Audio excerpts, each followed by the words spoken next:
Kasi alam nyo ba kung bakit? It's frozen, guys. We have to make sure kung ano man yung nilalagay dyan, mapatay or maanik. Yun yung gulay nating tinola. So, pabayaan lang natin siya dyan. And then, tilawan natin mamadya. Oh my God, guys. This is so good, honey. My tinola is good, love. Tinola is good, love. What do you think of my tinola? I don't know. Take the fish out. Look okay. Yeah, if you don't eat the fish, because, you know... What are you talking about? You're giving out a beef stew, just a fish stew now. I gave you the beef stew. Oh, the beef that we did? You weren't here. Okay. When we have the dinner, you don't even touch anything. And then when I finish it all, I'm gonna get a beef stew again. Han, some people, when I make the beef stew with no soup, mom style, people say that's not a beef stew. It's a beef stew. It's a different style of beef stew, guys. There is a beef stew that it's a soupy. Not that.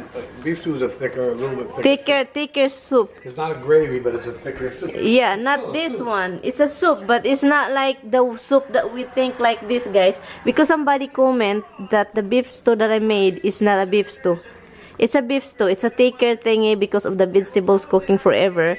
Becomes thicker. Different. Yeah, different. I learned that beef stew. Potatoes. Yes, I learned that beef stew from his mom. So that's why I said it's a different beef stew they have. So yun. So this one is a beef soup. It's a fish soup. It's tinola, guys. Hi guys, let's eat guys ng tinolang isda, guys. Na hindi fresh, pero okay lang. Tikman natin ha. Let's try the tinola.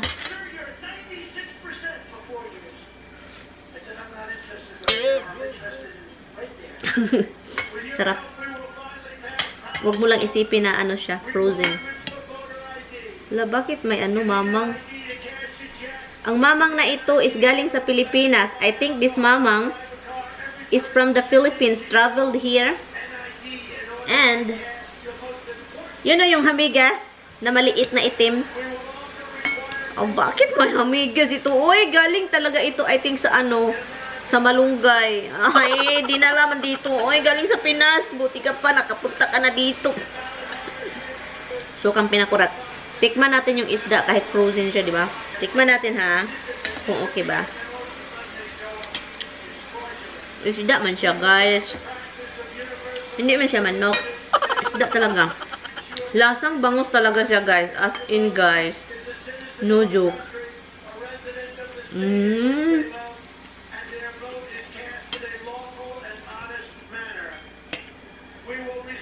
Masarap.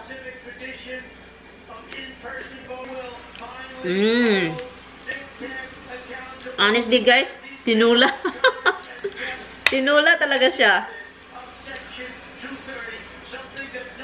I'm not joking.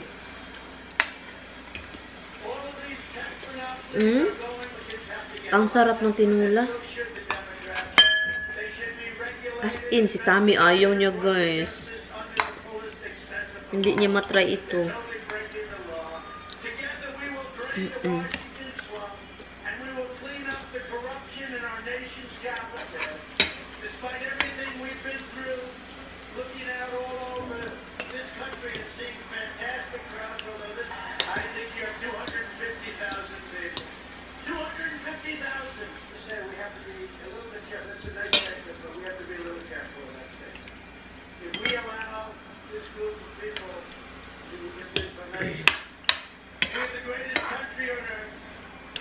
Masarap din ito isigang ano. Sinigang na bangus. Meron akong sinigang dun ba? Wala na akong bangus. Punta na naman tayong Filipino store nito. Itong bangus na to, guys, pala is yung walang season.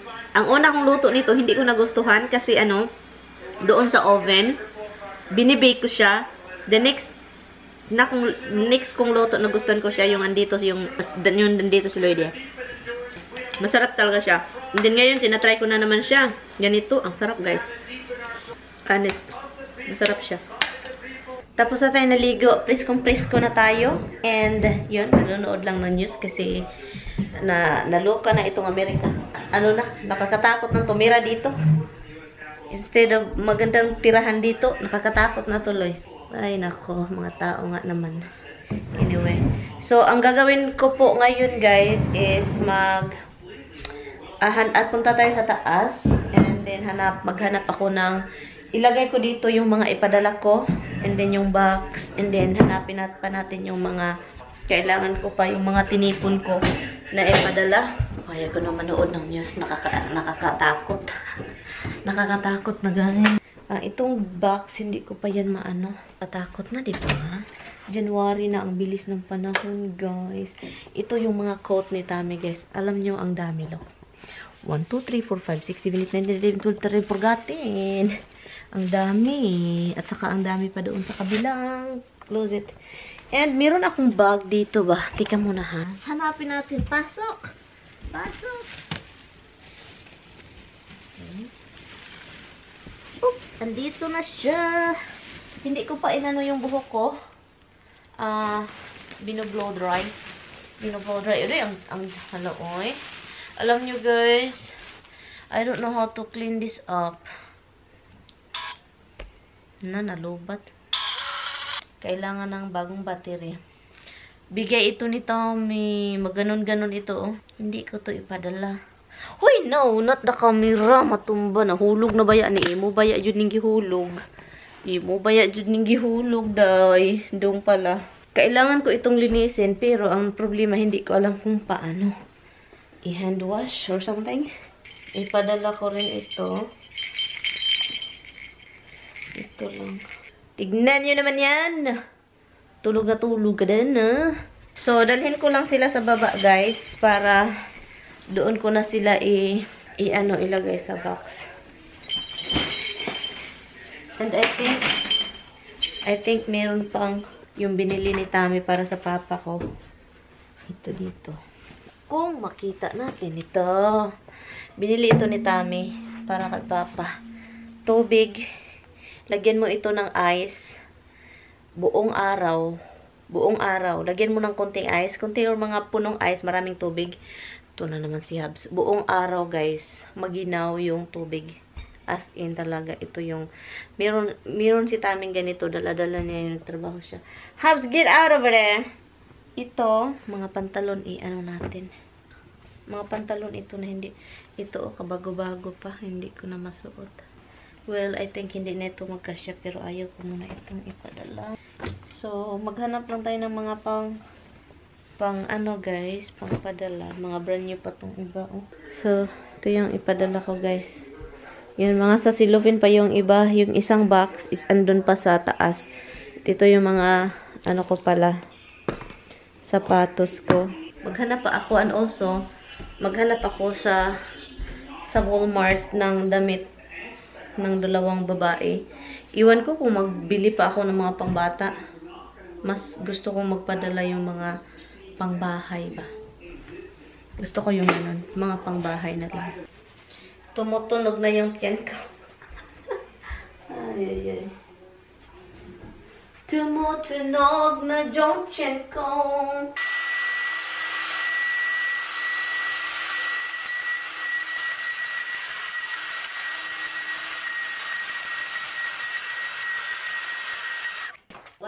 Anyway guys, kanina pa yan dyan. Higa namin, ano lang, masarap maghiga dito. Mag-massage tayo mamaya guys. Alam nyo guys, habang nag-iimpake ako, ito yung gagawin ko. Ito yung plano ko. Habang nag-iimpake ako, pupunta tayo sa Arik. Maghanap tayo ng mga gamit na hindi na namin magagamit dito sa bahay namin at ipadala natin. Kasi ang daming mga kagamitan, hindi yung mga importante kasi alam nyo naman, may mga gamit pang bahay doon na magagamit doon sa Pilipinas na nagdubli na dito. Yung mga pangkat ng mga onion, ganon, pangkat ng apple, mga ganon, mga simpleng bagay na hindi pa nagagamit at saka sa box. And also, maghanap pa ako ng mga, baka meron pa akong mga sandal. Do you want to come in? Doon si Roxy sa labas guys, nakatingin lang dito, gusto ba pumasok? Andun kasi si Tami din. Hello, baby! Nigarilyo lang si Tami. Nagpamasahe lang ako dito, guys. Kasi para sa likod. Hi, baby! Hello! Hello! Get down! Get down niya, baby. Pishush! Kinoko. Hi, guys! So, ngayon, i-add ko lang itong clip na to sa video na ito kasi hindi ko din siya na-end ng maayos. So, I want to add something kasi may mga nagko-comment yung tungkol sa pagbubuntis, tungkol sa ang daming nag-comment na bakit daw hindi ko daw i-follow si Simply Race sa gustong-gusto ko din yung IVF na yan. Pero guys, alam niyo ba na sobrang mahal siya. Mahal siya, hindi kaya sa budget. And then, kung magka-problema ang first attempt, wala tayong susunod na pera pang attempt, and then magkautang-utang pa tayo, okay lang kung marami na tayong pera. Kasi hindi madali kapag mag-IVF, guys. Kung gusto mong magbuntis and then IVF, matagal pa yung process. Plus, hindi ka pa sure. Marami namang na IVF ngayon na nagkaanak talaga. Pero, may mga times talaga, meron din akong naririnig kasi na hindi okay yung ending, namatay yung baby sa loob ng tiyan, nagasto ka ng twice or 3 times para lang magka-baby talaga kasi nakunan, ganon. And then, so yun, wala siyang garantisado. Yung kay Riz, maganda yung story kay Riz kasi yung first time is hindi and then second time is sobrang okay. So ngayon may baby na sila. Pero sa akin, sa case ko naman, sa amin ni Tami, hindi siya madali kasi pira-pira yan, guys, and then mahal, plus yung mga extra, yung sa lang talaga, sa IVF lang ha, sobrang mahal siya, as in, plus yung mga extra pa visit, mga medicine, mga injections, hindi kaya, guys, lalo na ngayong panahon na yun, ngayon, parang nasabi ko yan. So, sa mga nagtatanong, guys, gusto ko man, na napag-usapan namin ni Tami, ganun, pero ayaw niya dahil nga, hindi talaga, magasto talaga siya. And then yun. Why my house smells like gas? Is that you? Is that you? It smells gas? Is that you? Is that you, fatty boy? Anyway, guys, so yun siya. So, anyway, thank you guys so much for watching. Gusto ko lang kasi nag-comment, and then, yung comment na yun is matagal na. So, nilagay ko sa note yung mga katanungan ng iba, mga comment na may tanong. Yun, nilalagay ko sa note, and then ko siya sa vlog. So, yun, guys. Thank you guys so much for watching, and I'm gonna end this vlog. Bye, guys. Thank you so much for watching.